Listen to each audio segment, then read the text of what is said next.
Miscarriage? Even after undergoing infertility treatment and getting pregnant? What have you done? My mother-in-law blamed me for the miscarriage. Her face turned red. Her face turning red. It's probably because you didn't take care of your body. As if not being able to have a child wasn't hard enough. Now this. You really are useless. No, that's not true. The doctor said it can happen with a certain probability. Shut up. If you, as my daughter-in-law, can't even bear a child, then get out of here. After all the torment I've endured, and just having suffered a miscarriage, to treat me like this, I can't take it anymore. As I started to shed tears and attempt to protest, my husband defended me with an angry expression. Mom, what are you saying? There is no need for her to leave. Fine then. We'll cut ties. I'll cut ties with the daughter-in-law, who can't even bear grandchildren. My mother-in-law shouted those words at me and gave me a final menacing glare. She left the room. After that, I had no contact with my mother-in-law for 3 years, and we didn't meet. However, she suddenly appeared before me in a wheelchair. I became in need of care after being involved in a traffic accident. That's why you should take care of me. I looked down at her and said, Huh, didn't we cut ties with each other? My name's Ivy, and I am 33 years old this year. I have been working as a caregiver even before getting married, and after marriage, I continued to work at the same workplace. I recently got certified as a care manager. So my main job is to come up with care plans for my patients. My husband Dylan is an office worker about the same age as me, and we met through a friend. Dylan graduated from a top university and works for a large corporation. At first, I thought there was a mismatch between him and me, as I only have a high school education. But Dylan continued to express his love for me. We had a good relationship, and after 2 years of dating, Dylan proposed to me. Ivy, please marry me. Let's become a family. Thank you, Dylan. I'm truly happy. I was at the height of my happiness at this time. I never imagined what would happen next. After accepting the proposal, we went to Dylan's parents' house to make a marriage introduction. Dylan's father passed away when he was in high school due to an illness. Since he is an only child, his mother lives alone in their family home. Nice to meet you. I'm Ivy. Standing at the entrance of my in-laws' house, I greeted my mother-in-law nervously. You're Dylan's partner? My mother-in-law scrutinized me from head to toe.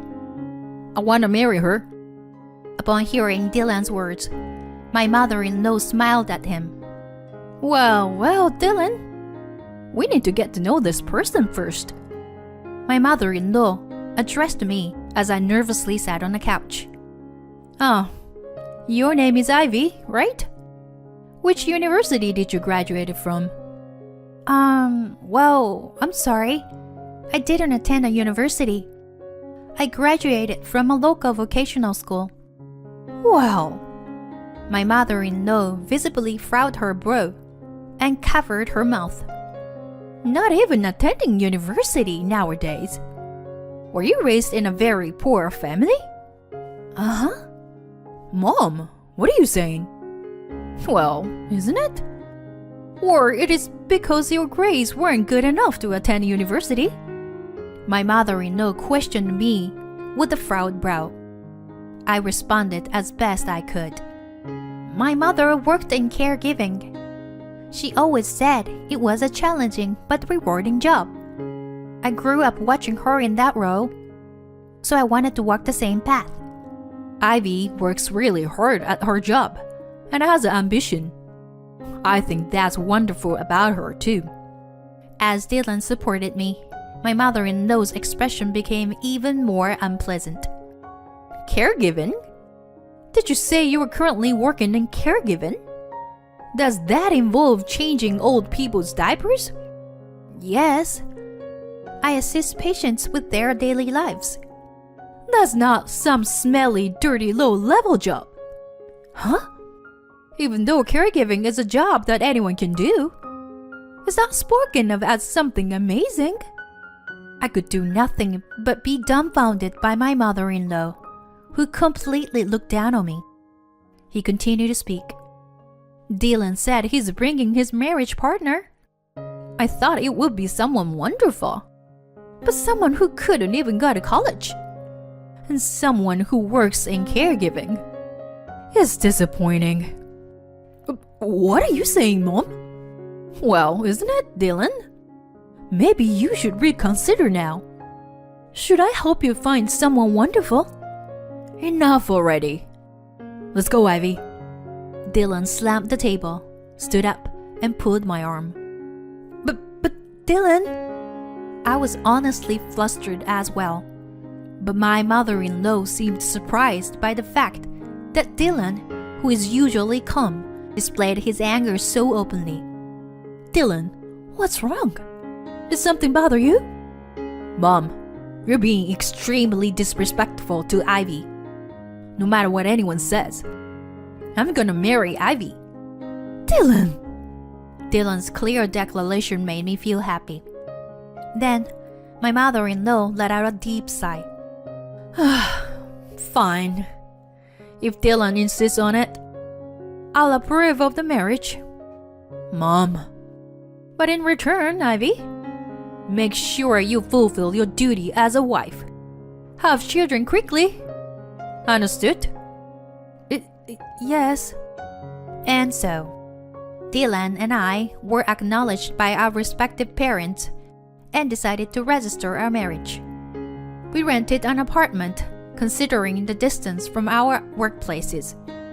But I was a little concerned about it being close to my in-laws' house. I wanted to avoid getting involved with that mother-in-law as much as possible. It seemed like she didn't like me. And anyway, she shouldn't be interfering. My hopes didn't last long, as my mother-in-law started visiting our home almost every day and began making snide remarks about various things. Ivy, there's dust accumulating on the curtain rail. Oh, I'm sorry. I have work on weekdays, so I was planning to do it on a weekend. Don't make excuses when you don't even have much work to do. Yes, I'm sorry.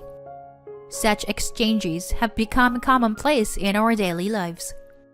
Moreover, my mother-in-law would come over during the time when I returned from work. As if it were natural, she would have dinner with us. Ivy, what is this seasoning? What did you learn at your parents' house? Mom, don't say things like that. It tastes perfectly fine. No, Dylan. It's not good because you spoil her. I'll be strict. You see. Yes, I'm sorry. After my mother-in-law left, Dylan apologized to me. Ivy, I'm sorry about my mom. It must be suffocating, right? No, it's true. Then I am an inadequate wife. Besides, your mother is all alone. She might feel lonely. That was the only response I could give.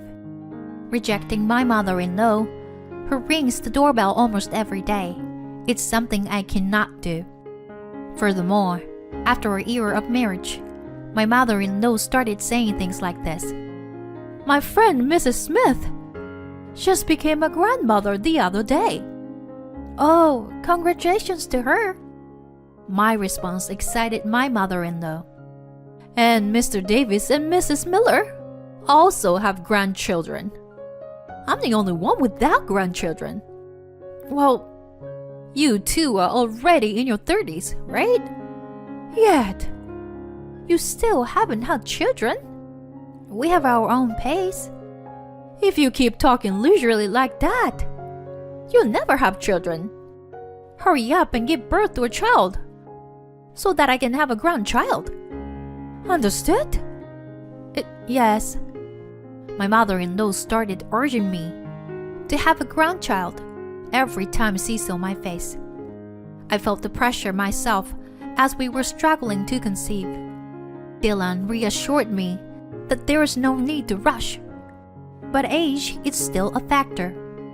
We decided to visit an infertility clinic together. There, we were told that I have a difficult time getting pregnant. However, with diligent treatment, there is still a possibility of having a child. I was shocked by this result and ended up crying in front of Dylan. Dylan, I'm sorry. I'm just not in the right body for this. Well, what are you talking about, Ivy? I actually think it's perfectly fine for just the two of us to live together. No, I still want to have a baby with you, Dylan. I'll undergo fertility treatment. I see. I understand. But let's not push ourselves too hard. And so, our journey of fertility treatment began. I regularly visited the hospital, enduring painful tests and treatment. I took medication and received injections, but I wasn't getting pregnant. Even after 2 years of marriage, the situation remained unchanged, and I continued to be attacked by my mother-in-law. My stress gradually accumulated. We decided to move from conventional infertility treatments to advanced ones. Specifically, we decided to invest around $3,000 for IVF. It required not only a financial burden, but also a significant physical toll. However, I was exhausted from my mother-in-law's relentless "give me a grandchild" attacks, and I couldn't give up on having a child myself. The first IVF attempt didn't succeed, but on the second try, I finally became pregnant. When I saw the positive result on the pregnancy test in the bathroom, I couldn't help but let out a cry of joy. Finally, I could get pregnant. I have to cherish and raise this baby with care. As I discarded the pregnancy test in the bathroom trash and washed my hands outside, the doorbell rang. Ivy, please open the door. Once again, it's my mother-in-law. I reluctantly let her into the house as usual. Since the positive result just appeared, and I haven't confirmed it at the hospital, it's better not to tell her yet. Just as I decide to keep it a secret from my mother-in-law, Ivy, are you pregnant?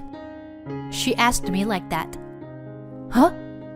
But look, I found this in the bathroom. In her hand was the pregnancy test that I had just thrown away. Did she actually rampage through the toilet trash to stoop that low?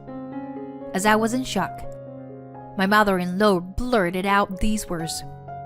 I always thought you were useless, unable to get pregnant. But now you finally did it. Now I can have a grandchild too. Oh, how wonderful. Just as I was speechless, Dylan returned home. I'm back. Oh, Dylan, that's wonderful. It seems Ivy is finally pregnant. What? Ivy? Is it true? Yes. I just got a positive result on the pregnancy test. But it's still early. Really? I'm so happy. Faced with Dylan's joy, I couldn't say anything at that moment. That night, I decided to talk to Dylan. Hey, Dylan, getting a positive result on the test doesn't guarantee a successful pregnancy in the early stages. There is a high possibility of miscarriage. Is that so? Yeah. That's why I thought it would be best to keep it a secret from your mother for now. But then she found the test in the toilet. Mom is looking forward to her grandchildren. I'm sure she'll adore them. Yeah. I went to bed with anxiety weighing on me. The next day, I went to the OBGYN clinic and it was confirmed that I was pregnant. However, 2 weeks later, I received this news. We couldn't detect the baby's heartbeat. In other words, I had a miscarriage in the early stages of pregnancy. After the surgery, when I returned home, I broke down in tears. Dylan had a solemn expression on his face and gently struck my back. Ivy, for now, take your time to rest. Gather yourself before moving forward. Dylan, I'm sorry. Truly sorry. At that moment, the doorbell rang. Unfortunate timing. It was the time when my mother-in-law would usually visit. Let's ask her to leave today. I stopped Dylan from doing so. I need to explain the situation to your mom. As my mother-in-law entered the house, she was startled by the sight of my tear-stained face. Why are you crying? Could it be... Yes, I had a miscarriage. There was a brief moment of silence after I uttered those words. Just as Dylan was about to say something, my mother-in-law spoke up. Miscarriage? After undergoing fertility treatment and finally getting pregnant? You had a miscarriage? What did you do to cause this? Huh? Her face turned bright red as she approached me. It's probably because you didn't take care of yourself properly. As if it wasn't enough that you couldn't have children. Now this has happened. You really are a useless daughter-in-law. That's not true. Miscarriages can happen with a certain probability, as the doctors have explained. Shut up! If you can't even give birth to a child as a daughter-in-law, then get out of here. After enduring her constant bullying and now facing a recent miscarriage, I couldn't take it anymore. As I tried to protest through my tears, Dylan stepped in to protect me with an expression of anger. What are you saying, Mom? Ivy doesn't need to leave. Fine. Then let's cut ties. I'm cutting ties with a daughter-in-law who won't bear me grandchildren. She shouted those words, glaring at me one last time, before storming out of the room. Then, my mother-in-law really stopped coming to our house. My husband Dylan was also quite angry with my mother-in-law's words and actions, to the point that he didn't even try to contact her. I couldn't forgive what she said. But to be honest, I felt relieved that we no longer had to interact with her. The emotional wounds from the miscarriage didn't heal easily. However, I was gradually trying to move forward and overcome it. 3 years passed by during that time. Just when I had almost forgotten my mother-in-law's face, she suddenly appeared at our house. And what's more, she was in a wheelchair.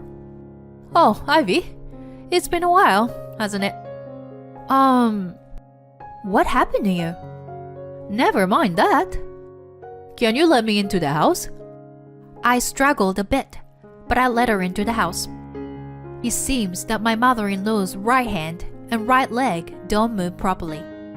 You see, I was involved in a traffic accident. I was hospitalized because of it, but I have residual effects. And now I need care. My mother-in-law started talking non-stop without considering my feelings or opinions. So, you should take care of me. Bathing and going out are difficult for me, you know? Huh? I couldn't help but raise my voice. Seeing my reaction, my mother-in-law continued her tirade.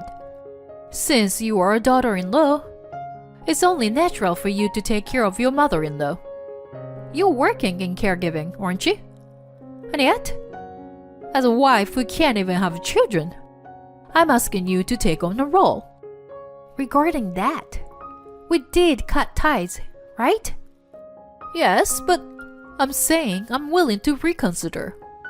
It's fine. Please take your leave. What? What's that supposed to mean? Are you abandoning me? My mother-in-law seemed genuinely surprised, while I looked down at her with a cold stare.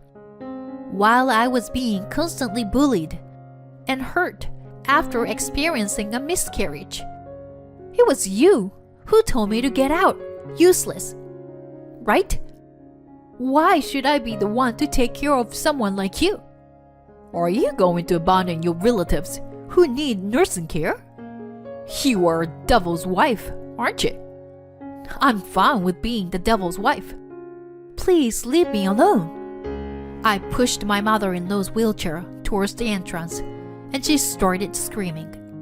At that moment, the front door was open from the outside. Ivy, I'm home. Huh? Mom? Dylan? Huh? Who is that child? My mother-in-law froze as she saw Dylan holding the child in his arms. Who? This is our daughter, Emma. Dylan took her to the park. I held our daughter firmly in my arms as I received her from Dylan. What? A child? I didn't hear about this. Upon hearing that, my mother-in-law's eyes widened.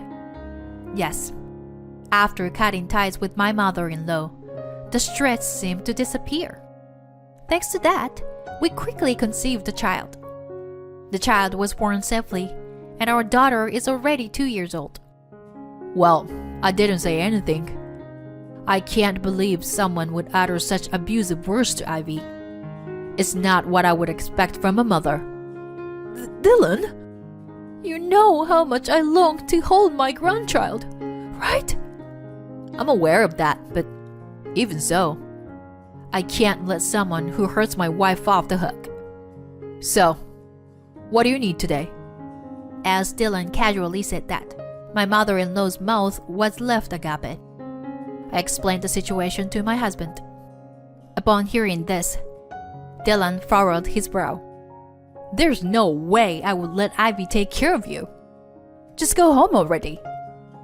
What are you saying? That's right. I'm going to live here together. I want to be with my grandchild too. Ivy can take care of me. It's as simple as that. I said we cut ties, didn't I? I'm sorry, but I can't live together. I won't provide any caregiving. My mother-in-law squeaks and grits her teeth and tries to grab me. Dylan stopped it. Got it. I'll find a facility for you. Dylan? Just quietly enter the facility. That would be the best for you, right? Now, go home. Dylan took his mother, who was causing a commotion in her wheelchair, without any argument. Afterwards, his mother moved into a facility he had found. Initially, she contacted us repeatedly, asking to visit and see her grandchild. However, as we continued to ignore her, those requests gradually ceased. Neither Dylan nor I have visited her, and we have no intention of doing so in the future. She will spend her old age alone, with a disabled body, but I have no sympathy for her. However, I do not sympathize with her. With her personality, she will find a way to persist stubbornly anywhere she goes. She may not be liked by those around her, but on the other hand, our family of 3 enjoys a peaceful and happy life. Recently, I discovered that I am pregnant with our second child. It seems that this time it will be a boy.